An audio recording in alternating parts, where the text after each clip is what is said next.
Ragini MMS. पूरी film एक homemade movie की तरह शूट की गई है, जिसकी शुरुआत उदय के रागिनी के घर पहुंचने से होती है। उदय से पूछने के बाद कि वे कहां जा रहे हैं और कोई जवाब नहीं मिलने पर रागिनी की दोस्त पिया परेशान हो जाती है और चाहती है कि उदय तुरंत उनका घर छोड़ दे। उदय उसकी बात पर ध्यान नहीं देता, रागिनी को उसकी नींद से जगाता है और उसे वीकेंड की छुट्टी के लिए तैयार होने के लिए कहता है। फिर वे उदय के घर की यात्रा करते हैं, एक सुनसान जगह पर एक रहस्यमयी परित्यक्त इमारत। रागिनी की मां उसे उसका ठिकाना पूछने के लिए कॉल करती है, लेकिन रागिनी झूठ बोलती है और फोन काट देती है। ये पता चलता है कि उदय मासूम लड़कियों के सेक्स टेप बनाने और बेचने के धंधे में शामिल है। इस बार पीड़ित रागिनी है, जो सोचती है कि वो उससे प्यार करता है।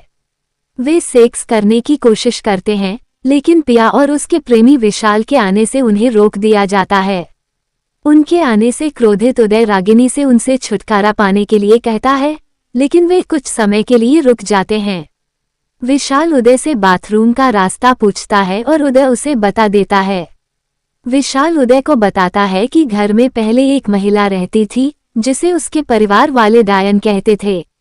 परिवार ने उसे मार डाला, जिसके बाद उसकी आत्मा ने उन्हें मार डाला और तब से घर में भटक रही है।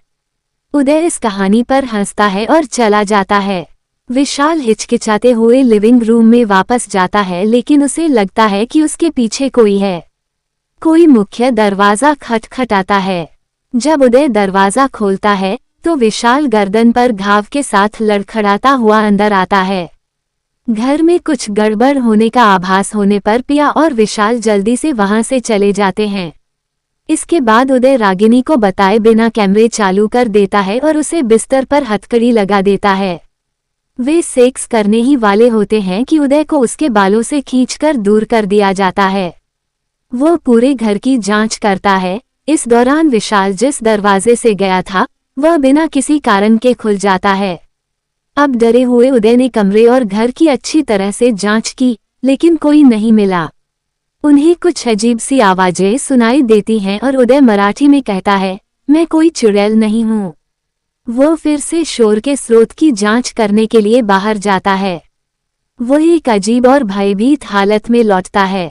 रागिनी तुरंत उदय से उसे छोड़ने के लिए कहती है, लेकिन वह डरा हुआ है और सोचने में असमर्थ है।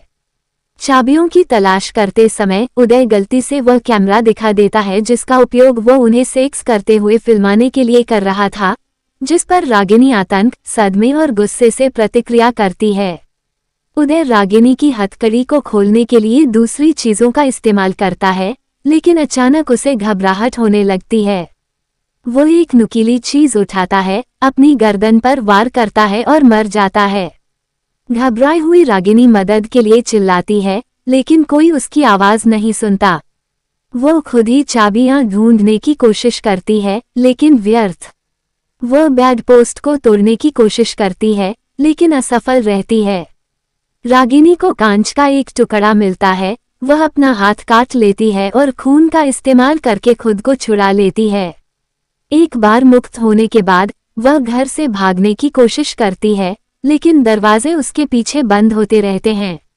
वो मदद के लिए चिल्लाती है, कुछ राहगीरों को सचेत करती है, जो मदद करने में असमर्थ होते हैं। रागिनी को उसी कोठरी में खींच लिया जाता है जहां उसे एक शव मिलता है। वह कार की ओर भागती है। वह कार की खिड़की तोड़ती है और विशाल के शव को बाहर निकालती है, लेकिन कार स्टार्ट नहीं कर पाती। वो फिर से जंगल में भागती है और एक जगह छिप जाती है जहां उसे पिया का शव मिलता है। आखिरकार आत्मा उसे उसके बालों से पकड़कर घर में वापस खींच लेती है। आत्मा कई दिनों तक रागिनी को दीवार पर लटकाए रखती है। फिल्म का अंत इस तरह होता है कि उसे व्याख्या के लिए छोड़ दिया जाता है। अंत में एक आदमी रागिनी को बेहोश पाता है और उसे 10 महीने तक मनोवैज्ञानिक उपचार से गुजरना पड़ता है। कहानी ओपन एंडेड है और भोली लड़कियों के लिए एक चेतावनी के रूप में कार्य करती है कि वे संदिग्ध लोगों से निपटने में अतिरिक्त सतर्क रहें।